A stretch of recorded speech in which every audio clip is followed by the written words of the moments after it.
दिला आमंत्रण. एवढी उत्साहात आली ना बाई पाण्याची खेप घेऊन घरी. गाडी भांडे ठेवले पाण्याचे, जसे हांडे ठेवलं बस उड्यात मारायला सुरुवात केली बाईने. आई म्हणले बस आता काही टेन्शन घेण्याची गरज नाही. म्हणजे काय झालं?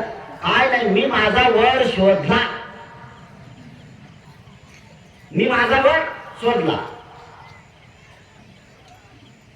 याच्या मनात काहीच नाही. ते म्हणले असा कसा चमत्कार झाला, पाण्याला गेली वर शोधून आली. ते म्हणजे टेन्शन घेऊ नको. कधी? म्हणजे सकाळी उद्या. एकटी मुलगी असल्यामुळे लाळाची किती असणार? लय एकटं भोतरलंय लाळाच असते बरं, आहे का नाही? त्याच्यात मुलगा असेल तर बापरे विचारूच नका, आहे का नाही? आणि त्या एकट्या मुलाला जर ते बोबडी बोलत असेल तर तुम्ही पुरुष मंडळी त्याला चांगलं नाही शिकवतात, शिव्या द्यायला लय शिकवतात. ते शिव्या आईवरती आईवर. आता तुमच्या सानिध्यात ती माऊली असते, ती नाही तुम्हाला पूर्ण जाणलेलं असते. ते म्हणले बाळा आता माझ्यावर झालं का? हा आता तुझ्या मायच्या तुझ्या बापाच्या मायवर दे. हे इकडे येते बाबाला घेऊन टाकते. किती गोड वाटते तुम्हाला? अरे अशा बोलण्याच्या ह्याच्यात त्याला चांगलं बोलायला शिकवा. छोटे छोटे वाटतात या गोष्टी, पण एवढ्या गांभीर्याने घ्यावं लागतात की लहान मनावर बाल मनावर एवढे काही संस्कार करावे लागतात. त्यासाठी माता पित्याने सजग राहायला पाहिजे. आमचे लेकर आज 14 वर्षाचे जे तंबाखू खातात किंवा 14 वर्षाचे लेकर आता लग्नाचे प्रोग्राम सुरू होणार आहेत. या लग्नाच्या प्रोग्राम मध्ये सराईपणे आमचे 14 वर्षाचे लेकर दारू पिताना दिसतात. दोषी कोण आहे? कोण आहे दोषी? तुम्हीच आहात का? कोण आहे दुसरं? यासाठी काय करणार आहे? आता ऐकण्याच्या मानसिकतेत नाही ते,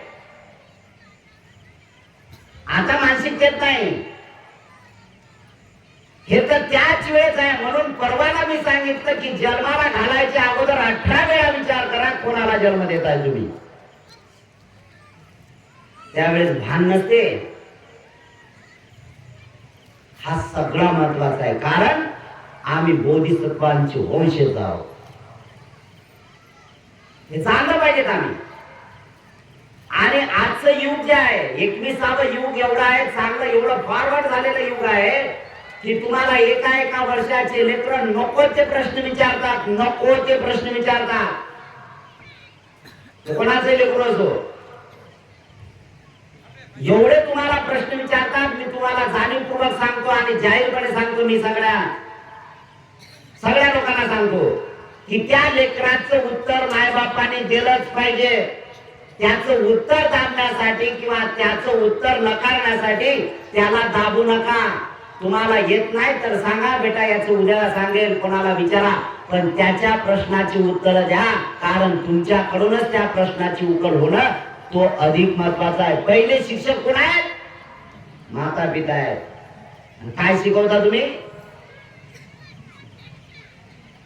2 वर्षाचं जर ते दुकानात जायला गेलं ना, 2-3 वर्षाचं दुकानात जायला गेलं तर काय करता? काय सांगता? तंबाखाची पुडी घेऊन ये, तंबाखाची. जर त्या 2-2.5 वर्षाच्या काळामध्ये जर तंबाखू आणायला जर ते लेकरून गेलं तर हे तर विचारच ना. एक माझ्या जीवनातली एक घटना सांगतो तुम्हाला. 2003 मधली घटना आहे. जर मुंबईला आलात आणि चैत्यभूमीला आलात तर थोडस लक्ष देता उत्तर दिशेला. हिंदूजा हॉस्पिटल मध्ये चैत्यभूमीतून दिसते. मी एकटाच होतो तिथे. सकाळची वेळ 9-9:30ची वेळ आहे. 8वी-9वी मध्ये मुलं असतील, ते मुलगा आणि मुलगी. डॉक्टरचे हे दोन्ही लेकर डॉक्टरचे. त्याचा बाप डॉक्टर आणि त्याची आई डॉक्टर. म्हणून लय मोठा डॉक्टर झाला, इंजिनियर झाला म्हणजेच तुम्ही संस्कारी झाला असा अर्थ होत नाही. शिक्षित झाला, सुशिक्षित नाही झाला. सुशिक्षित ते लोक असतात जरी अडाणी जरी असले पण त्यांचे संस्कार असतात. संस्कार महत्वाचे आहेत. त्या लेकरांनी काय केलं होतं, परीक्षेचे दिवस, मार्च महिना होता, परीक्षेचे दिवस होते. ते दोघे आलेत आणि दोघांच्या दप्तरामध्ये बाटल्या होत्या, बाटल्या दारूच्या.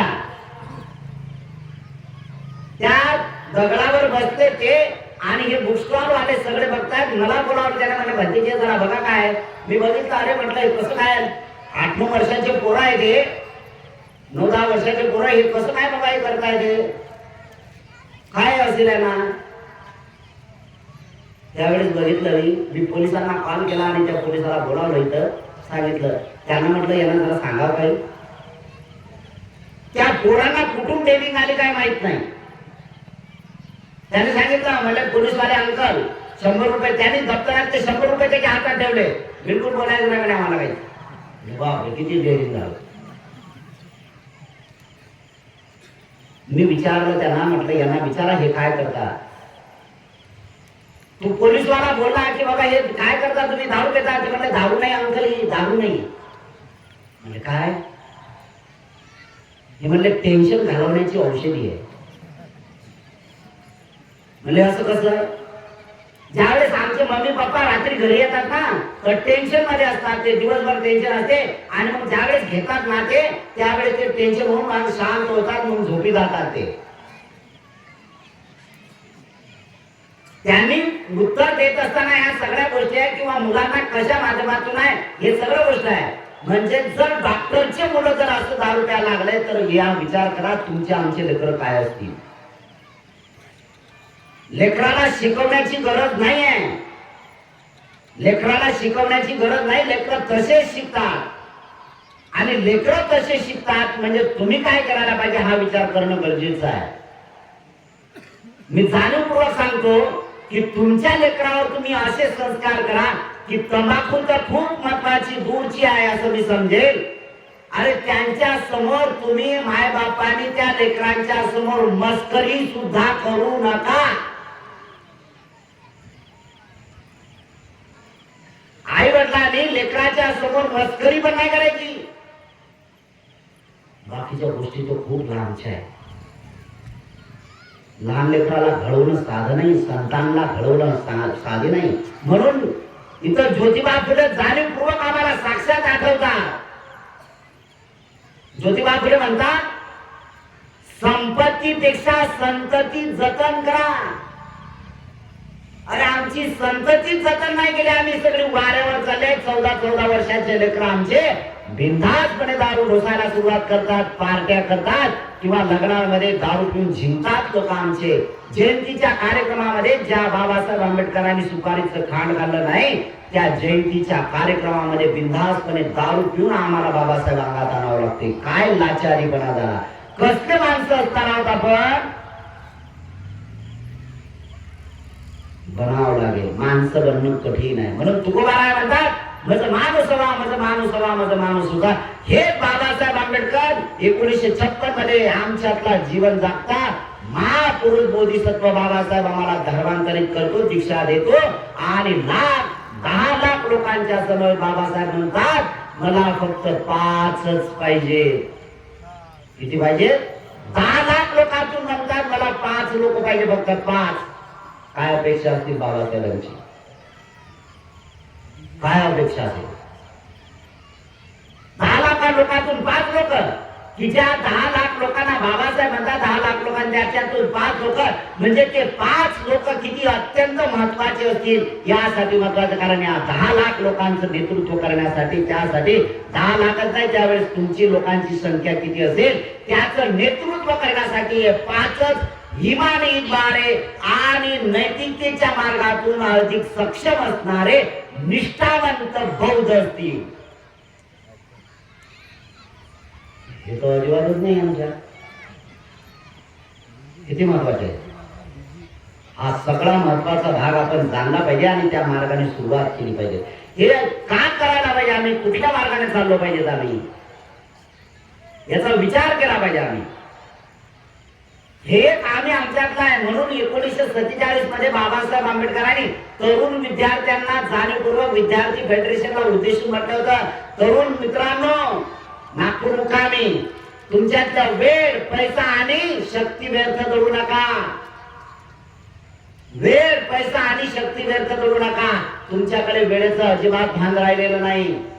मी सगळ्या तरुणाची, मी बौद्ध समाजाची गोष्ट करत नाहीये, मी मानव समाजाची गोष्ट करतो. तुमच्याकडे पैशाचं काही ना अजिबात नियोजन नाही आहे. कशात आहे तुमच्याकडे? आता 21व्या युगामध्ये प्रत्येकाकडे पैसा आला, एवढा मोठा पैसा आला की तो पैशात कशात नियोजन करायचं आम्हाला कळत नाही. पैसा खर्च कशात करावा नाही. आणि सामाजिक दृष्टिकोनातून मी स्वतः पाहिलेला आहे. जयंतीच्या कार्यक्रमाला रोड अडवतात तुमचे लोक, बौद्ध म्हणणारे लोक रोड अडवतात. जबरदस्तीने त्या रोडवाल्याच्या वाहनाकडून जबरदस्तीने पावत्या फाडतात आणि कार्यक्रम करतात. डीजे लावतात 10-10, 30-30 हजार आणि 40-40 हजाराचा. काय सांगणार? 1-1.5 लाख रुपयाचा डीजे काय काय करतात? कुठे चालला? थांबावं लागेल ना. हे माणसाचं लक्षण नाही आहे, बिलकुल माणसाचं लक्षण नाही आहे. हे अधोगतीचं लक्षण आहे. आणि मग या अधोगतीच्या लक्षणात पुन्हा ती दुर्गती, पुन्हा ते दुःख चक्र, पुन्हा भवचक्र. आणि या भवचक्रातून मुक्त करण्यासाठी किती अथक परिश्रम करावा लागले अनंत सम्यक संबुद्धांना. अरे सगळं सोडलं रे त्यांनी, सगळं सोडलं. चित्ताला धुण्यासाठी खूप महत्वाच्या गोष्टी लागतात. हे बंद, आपल्याला सगळ्या गोष्टी हळूहळू बंद कराव्या लागतील, तरच एक नवीन आदर्श तयार होतील. आणि ती धुरा आपल्या खांद्यावर दिली बोधिसत्व बाबासाहेब आंबेडकरांनी. म्हणून माय आई वडील जर संस्कारित असतील तर लेकरं सुद्धा संस्कारित होतील. आणि राहिला एक महत्वाचा भाग आहे, मी सगळ्या इथे बसणाऱ्या ज्या आहेत, आपण अनेक गावावरून आलेले आहेत, काय करू नका, फक्त हा विचार करा की माझं लेकरू कसं चांगलं बनेल. बोंबलत येऊ नका. लय त्याला शिकवलं ऐकत नाही, शिकवत नसतात लेकराला, लेकराला शिकवत नसतात. आणि शिकवण्यासाठी तर मारणं तर अजिबातच नाही पाहिजे. मार खाऊन खाऊन पोटगं बनेल, पण ते माणूस बनणार नाही. आणि माणसं बनण्यासाठी शाब्दिक मार महत्वाचा असतो, शब्दाचा मार महत्वाचा असतो. ते कळलं पाहिजे आपण. त्यासाठी आपण आचरणात आणलं पाहिजे. आणि ती जी सुरुवात केली तरच आपलं जीवन उद्धार करण्याचा एक महत्वाचा आदर्श आपल्या जीवनात राहील आणि आपलं जीवन सफल होणार आहे. म्हणून सगळ्या गोष्टीचा संयम ठेवला पाहिजे. जर संयम ठेवला तर सगळ्या गोष्टी व्यवस्थित होतात. मग सगळ्यात महत्वाचा आहे डोळ्याचा संयम. तिनं रूप पाहिलं ना, प्रकृतीने रूप पाहिलं, आमंत्रण दिलं, या वेलकम भोजनासाठी उद्या. याचा मनी नाही ना, ध्यानी नाही. सकाळी उठले, पात्रजीवर भगवंतांनी तर अगोदर लाईव्ह चित्र बघितलंय, लाईव्ह बघितला प्रोग्राम. भगवंत आल्यानंतर भगवंत आनंद येतात आणि आल्यानंतर भगवंत म्हणणार, आनंद उद्या आमंत्रण आहे तुम्हाला. हा भगवान उद्या तुम्ही तर लाईव्ह बघितलं ना. हा भगवंत, हा ठीक आहे. भगवंतांनी ओळखलं की हिचं कल्याण करायचं आहे. हिनं जे धारण केलं हे चुकीचं धारण केलं. हिनं जे रूप पाहिलं ना, या रूपाची वेदना झाली नाही, हे जे चित्त झालं ना, हे चुकीचं काम केलेलं आहे. हे बदलायचं आहे. हिला हिच्या जीवनाचा रस दाखवला पाहिजे, हिला हिच्या जीवनाचा अर्थ जाणला पाहिजे, हिला हिच्या जीवनातलं मर्म जाणलं पाहिजे, हिलाही सुद्धा तो समतेचा अधिकार दिला पाहिजे. हिची जात सुद्धा हिला आपण नष्ट करू आणि मानव समाज म्हणून जीवन जगण्याचा अधिकार बहाल करू. हे भगवंतांनी अगोदरच जाणलेलं होतं, विचारलं आणलं होतं. आनंद गेले. आता एकुलती एक मुलगी म्हटल्यानंतर किती प्रेम असेल आहे ना. जसं तुमच्या मुलावर असते तसं तिचं होतं. एवढं प्रेम विचारू नका, खूप प्रेम. ही आई स्वतः करत होती, झोप तू 8 वाजेपर्यंत, उठलो काळा, लय थंडी आहे, झोप कर, तिला आळशी येऊ दे गड्या. एवढा लावला करा लेकराचा करू नका, आळशी बनेल म्हणून. 8 वाजेपर्यंत उठले नाही, आणि त्या गोष्टी आई एकुलती काय बिचारी रात्र झोपलीच नाही ना बाई. तुकोबा काय म्हणतात ना, मनी वसे ते मनात वसवलंच ना तिनं. डायरेक्ट आईला सांगितलं की मी माझा वर्षोत तू काय भानगडीत पडू नको आता, आहे ना. मनी वसेचे तोडली दिसे बस सुरुवात झालं. झोपत नाही लागत नाही ना, काय झोप नाही. या कळेवरची त्या कळेवर आई म्हणते काय झालं काय माहित नाही का.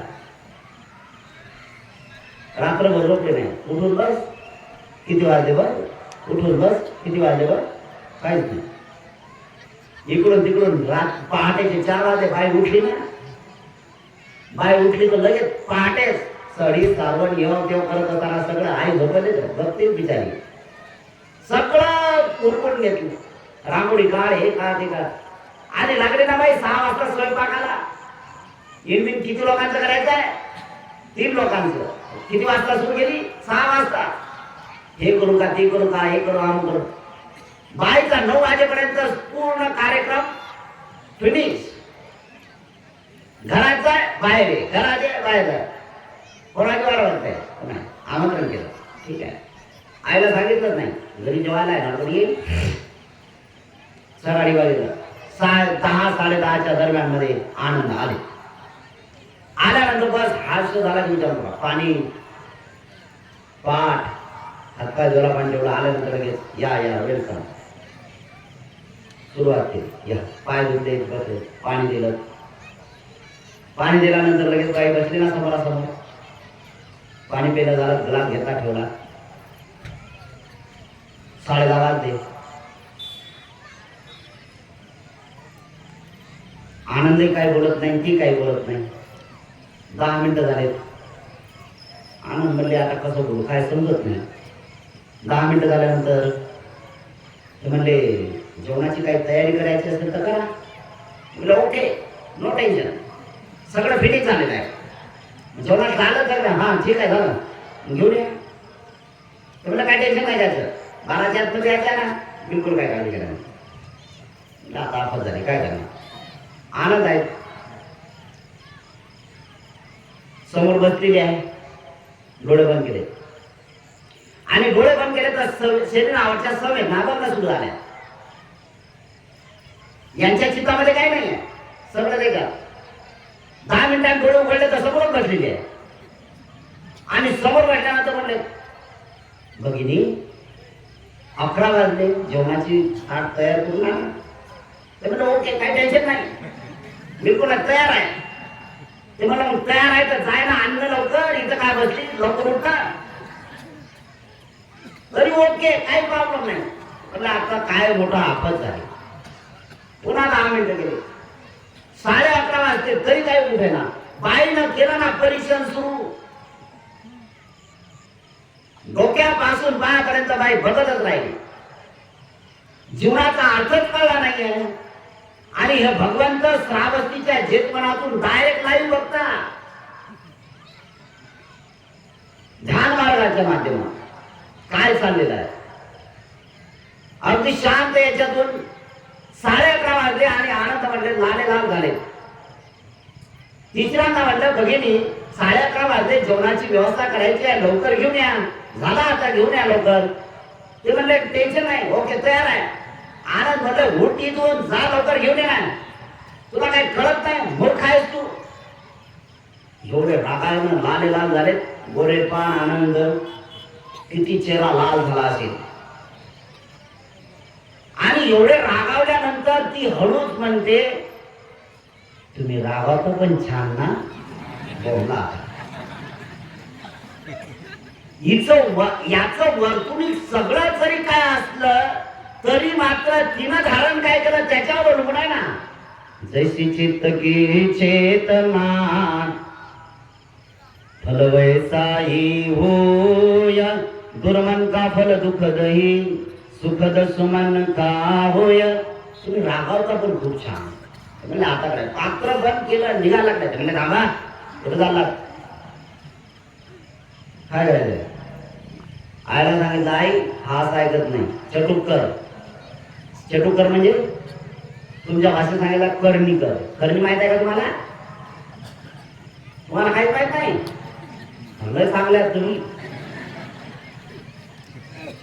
करणी माहित नाही मला. पण भिक्षू काय करतात? सब दुःखानि शरणं निब्बाणं सच्चिकर्णथायं. सत्य करणी करता.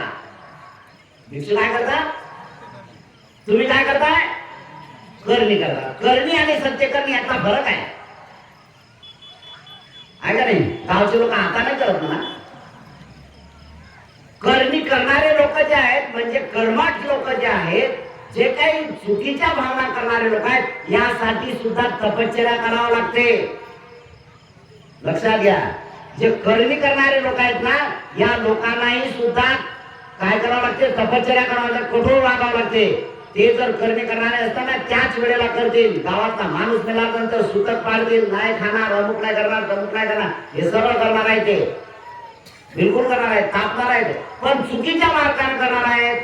सत्य जीवन त्यांनाही जगता येत नाही आणि दुसऱ्यांचंही सुद्धा जगण्याचा अधिकार त्यांना घेता येत नाही. म्हणून दोघांचंही जीवन बर्बाद आहे.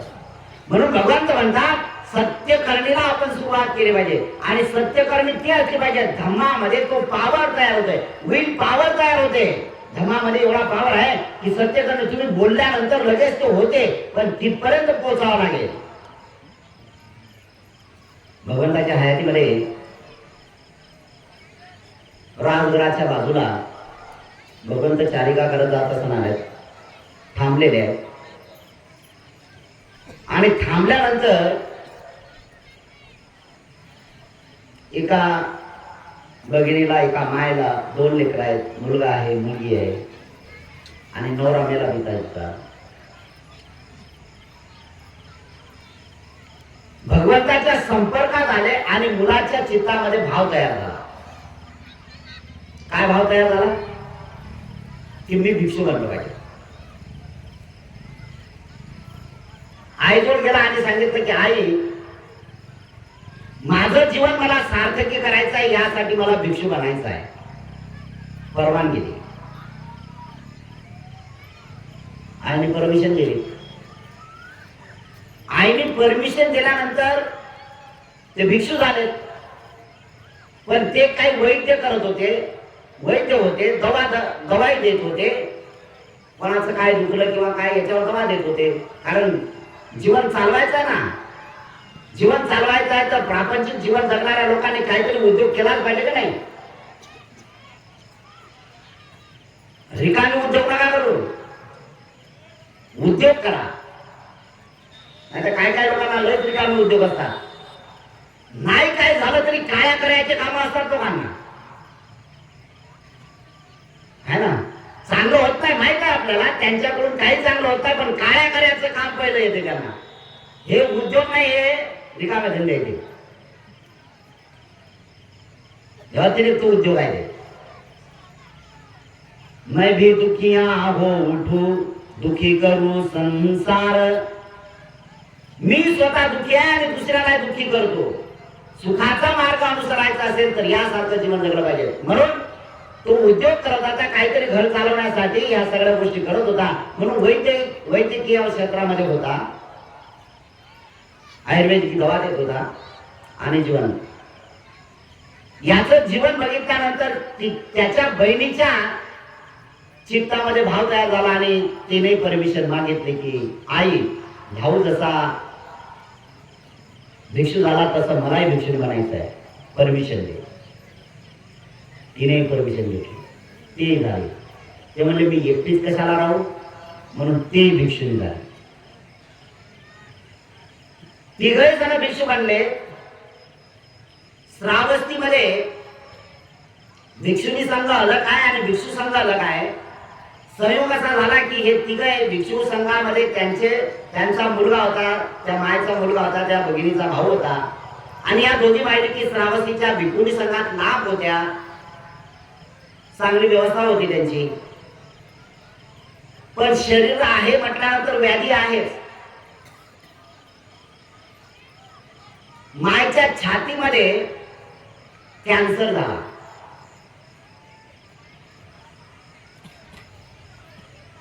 कॅन्सर झाला आणि कॅन्सर झाल्यानंतर ती गाठ झाली मोठी आणि एवढा त्रास त्या कॅन्सर झाल्यानंतर त्या गाठ फुटली आणि त्यातला पस वाया चालू झाला. खूप वेदना कॅन्सरच्या, खूपच वेदना, हैराण झाली. आणि त्यावेळेस आपल्या लेकीला म्हणते भिक्खुनी, आर्यजी, आपला आर्य भाऊ भिक्खू संघात आहे, त्याला हा निरोप पाठव माझा की आईची तब्येत खूप सिरियस आहे, आईच्या छातीतून पस वाहते, कॅन्सरचा पस वाहते. यासाठी तुम्ही पूर्वी औषधी करत होता, दवा देत होता, आयुर्वेद करत होता, त्यामुळे काहीतरी औषधी द्या. म्हणून हे भिक्खुनी संघात आले, भावाला अभिवादन केलं आणि सांगितलं की आईची तब्येत जास्तच आहे, आईच्या छातीत गाठ झाली होती आणि त्याच्यातून पस वाहत होता, पस वाहत आहे आणि तिला असह्य वेदना झाल्या, म्हणून तुमची आठवण केली. आईचं असं म्हणणं आहे की तुम्ही काहीतरी औषधी द्यावं, असा ह्या अर्थ आहे. त्या भिक्षूंच्या समोर धर्म संकट उभं राहिलं. काय इकडं जन्म देणाऱ्या जननीने एवढं हे केलेलं आहे, तर तिच्यावर अनुकंपा व्हावी यासाठी एक महत्वाचं आहे. पण आता मी भिक्षू आहोत म्हणून भिक्षूंचा धर्म महत्वाचा आहे, यासाठी महत्वाचा आहे. मी काय केलं तर भगिनीला सांगितलं, सत्यकर्मी भगिनीला सांगितलं की भगिनी की मी आर्य पुत्र आहे, मी बुद्ध पुत्र आहे आणि या बुद्ध शासनामध्ये भिक्षू हा औषधी देत नाही, भिक्षू हा औषधी देत नाही. त्यामुळे मी एकच सांगेन की जेव्हापासून मी या आर्य जीवनामध्ये, श्रमण जीवनामध्ये, बुद्ध पुत्राच्या जीवनामध्ये मी आलो, तेव्हापासून मी साधं डोळ्याचं पापही केलेलं नाही. ज्यावेळेस एखाद्या स्त्रीचं रूप बघितलं, त्या रूप बघितल्यानंतर माझ्या चित्तामध्ये जराही वासनेच्या भावना निर्माण झाल्या नाही. हे सत्य आहे. या सत्य वचनामुळे तिचं कल्याण हो, हा जसाचा तसा निरोप तिला पाठव. हे सत्य आहे. गेली आणि सांगितलं, आई ज्या वेळेस पासून ते आर्यपुत्र बनले, ज्या वेळेस पासून ते बुद्ध पुत्र बनले, भिक्षू जीवनात आले, बुद्ध शासनात आले, त्यांचा असा निरोप आहे, त्यांची एवढीच औषधी आहे की ते म्हणतात मी या जीवनात आलो तेव्हापासून मला आठवते की मी पाप केलेला आहे. हे सत्य असेल तर या सत्य करणीमुळे तुझा कॅन्सर बरा हो. एवढं ऐकल्याबरोबर संवेदना सुरू झाल्या आणि बघता बघता जेवढा काही छातीतला जो पस आहे तो बाहेर पडला. 1, 2, 3 दिवसानंतर हळूहळू त्याला हिपल्या लागल्यात आणि कॅन्सर बरा झाला. एवढी धर्मात शक्ती आहे, एवढा धर्मात पावर आहे, तेवढी तुमच्यात पावर येण्यासाठी भगवान बुद्धाने आपल्यावर अनुकंपा केली. त्या मार्गाने तुम्हाला जावं लागेल. काही गरज नाही, तुमचा पावर वाढण्यासाठी आहे.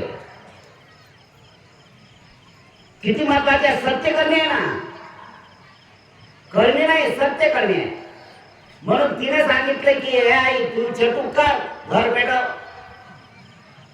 घर पेटवणार तर दार पेटव, काय करणार? पेटवला ना घर, आनंदाने घेतले, डोळे बंद करून बस, काय घरासाठी घे, मारून टाकणार आहे नाही करत नाही. झालं क्रिया, उचलला पात्र निघालाय. हे कुठे चालला तुम्ही? तुला काही कळत नाही, तुला काय समजत नाही, मूर्ख आहेस तू. सगळ्या गोष्टी आहे, सगळ्या गोष्टी बोलत राहिले. हिनं तर पहिलाच बाय वाटा घेतला होता. राग आले ना, आनंद राग येत असताना बघितलं आणि बघितल्यानंतर सगळ्या गोष्टी झाल्या. भगवंताला आल्याबरोबर लगेच आश्रमात आले, चेतपणामध्ये आले. जसे आनंद आले तस भगवंत हसले. या आनंद बरं झालं जेवण, घाबरत झाली. ते सांगलं भगवान तुम्ही तर जाणता सगळे गेले ना आपले. पाठीमागं बाई आली ना, घाबरत झाली. आले तर सगळीकडे भिक्षू भिक्षू दिसतात ना, सगळीकडे भिक्षू दिसतात आणि एकसारखे सगळ्यांचं चमन केलेलं आहे, त्यामुळे काही प्रश्नच नाहीये. सगळे एकसारखे दिसतात. कोणाला काय म्हणावं, दिसतात तर सगळे चांगले. आणि झेलपणामध्ये हजारो विषय आहेत, कोणाकडे बघा. पण बाहेर घेत असताना गंधकुटी वगैरे वगैरे भगवंत आहे. आणि संयोग झाला की भगवंत गंधकुटीच्या बाहेर येऊन उंच आस्थावर बसले होते. सगळ्या विषयांचं निरीक्षण करत होते. होऊ शकते की हिचंही सुद्धा निरीक्षण करायला भगवंत आले. आले ना बाई, इकडे तिकडे इकडे तिकडे गावात आली, बघित आली, सगळे आले. भगवंतांनी लांबून पाहिला आणि लांबून बघितल्यानंतर लगेच सांगितलं, ये बेटा ये. आल्यानंतर अरे भगवान भगवान काय तू वंदन केलं. बुद्धं धर्मं संयम. बरं ठीक आहे, काय होतेस तू? काय नाही भगवान, मी ना आनंदाला अच्छा आनंदाला शोधते. काय विशेष? काय नाही भगवान, मला त्यांच्याशी लग्न करायचं. अच्छा लग्न करायचं आहे, बरं हरकत नाही. हा संवाद सुरू आहे. आनंद हातपाय धुतले, शांत थोडेसे गंधकुटी ध्यान करायला लागले. पाठीमागे दरवाजा आहे भगवंताच्या. आणि म्हणून भगवंत म्हणतात आनंद जरा या बाहेर या म्हणता बरोबर. आता बाहेर या म्हणता बरोबर तिचंही लक्ष कुठे गेलं? दरवाजा. आणि आनंद बाहेरून देतात आणि दरवाजातून बाहेर लक्ष कोणाचं जाईल? आनंदाचं दुकानावरती. बस दोघांचे लक्ष एक केंद्रित झालं आणि एवढा चेहरा फुलला, बस विचारू नका, बस झालं. आणि एवढं नका भगवान ही मूर्ख बाई आहे. भगवंत म्हणतात अरे थांब जरा शांत. भगवान ही मूर्ख आहे. हे मला म्हणते, मला तुम्ही शील दिलाय अब्रह्मचर्या वेरमणी शिक्षापदं समाधियामि. भगवान ही म्हणते लग्न करायचे तुमच्या, हिला कळत नाही, मूर्ख आहे. मी तुमचा सेवक आहे, मी भिक्षू आहे, हिला जरा कळत नाही. भगवंत म्हणतात शांत जरा, थांब थांब जरा. अरे लग्न करायला आली ती, थांब जरा. भगवान लग्न, हे लग्न करायला. अरे काय सांगतो, ठीक आहे झालं ना, बसवलं बाजूला बसले. अच्छा लग्न करायचंय, हा बाबा, पण याच्याशी लग्न करत असेल तर काही अटी तुला मान्य करावं लागतील. सांगा भगवान काय करू अटी? तयारच आहे. भगवंताने भगवंताच्या इकडे आनंदाने पाहिलं आणि सांगितलं अरे अटी टाकल्या तर अटी मान्य करते ही, एवढी पागल झाली. काय करणार म्हणले, आता काय सांगणार? अट एक महत्वाची आहे. म्हणजे सांगा भगवान काय? काय नाही, आनंद कसा आहे? म्हणजे सुंदर आहे. मी ते नाही विचारत.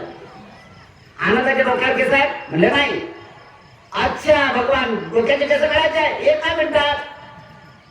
अच्छा तुला समजलं? हा भगवान मला समजलं. बस एवढीच अट आहे. भगवंताला आनंद म्हणतात. भगवान ही पागल झाली, डोक्याचे केस पण काढून येईल. भगवान नाही सांगू नका तिला. काय झालं?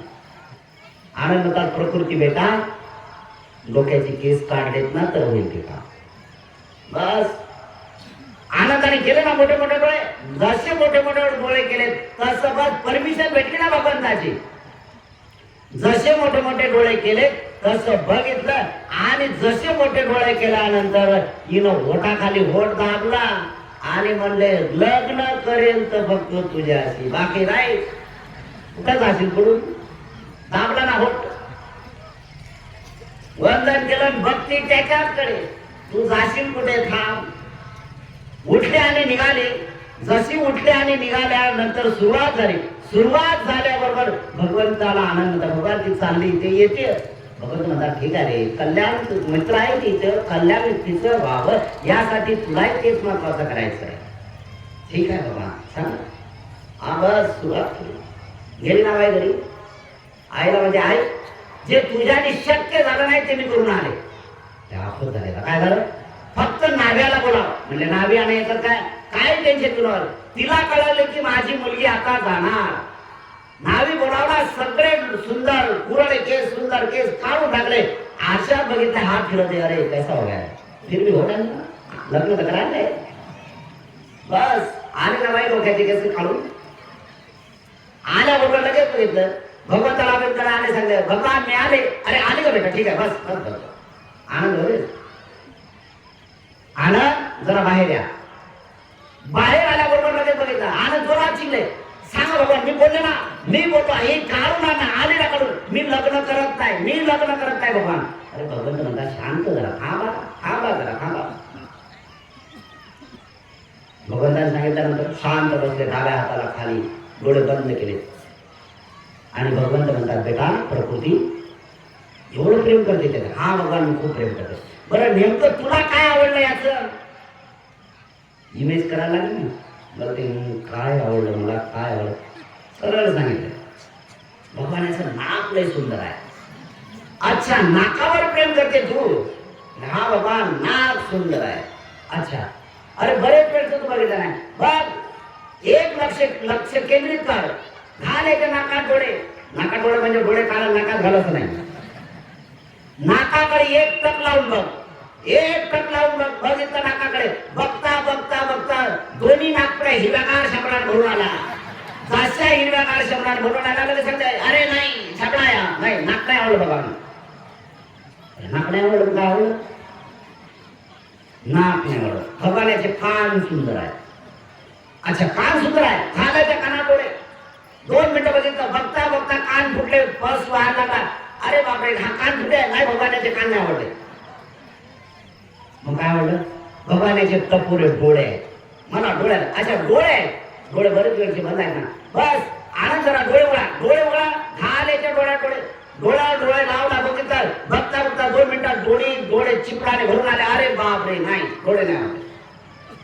भगवंत म्हणले आता काय नाही भगवान हा कान किती सुंदर बोलला, याचं मला मुखमंडल आवडलं, मला याचं मुखमंडळ आवडलं, मुखमंडळ आवडलं. अच्छा ठीक आहे, आराम तुझं तोंड जरा बरेच वेळचं बंद आहे रे, जरा उघड. जसं तोंड उघडलं तसा एवढा दुर्गंध आला आणि तू रे ब्रश नाही करता रे तू, किती घाण असतो ना. भगवान मला याचं तोंड नाही आवडलं. भगवंत म्हणतात बेटा आता आतमध्ये जाऊ नको, आतमध्ये जाऊ नको, घाणही घाण आहे. चक्षुना संवरो साधू, साधू सोतेन संवरो. डोळ्याचा संयम महत्वाचा आहे. डोळ्याला धुण्याचं काम साधू तोच आहे. साधू तेथे देखावा, देव तेथेची जाणा. साधू तिथे बघितला पाहिजे कसा साधू आहे, की देव जिथं आहे जसा आहे, कारण तोच एक महत्वाचा भाग आहे त्या साधू मध्ये. ते म्हणून साधूचं पहिलं लक्ष असलं पाहिजे की त्याने 6 इंद्रिय धुतले पाहिजे. डोळे तर पहिल्यांदा धुतले पाहिजे, नाक धुतलं पाहिजे, कान धुतले पाहिजे, जीवा धुतले पाहिजे, शरीर धुतलं पाहिजे आणि सगळ्यात महत्वाचं आहे मन धुतलं पाहिजे.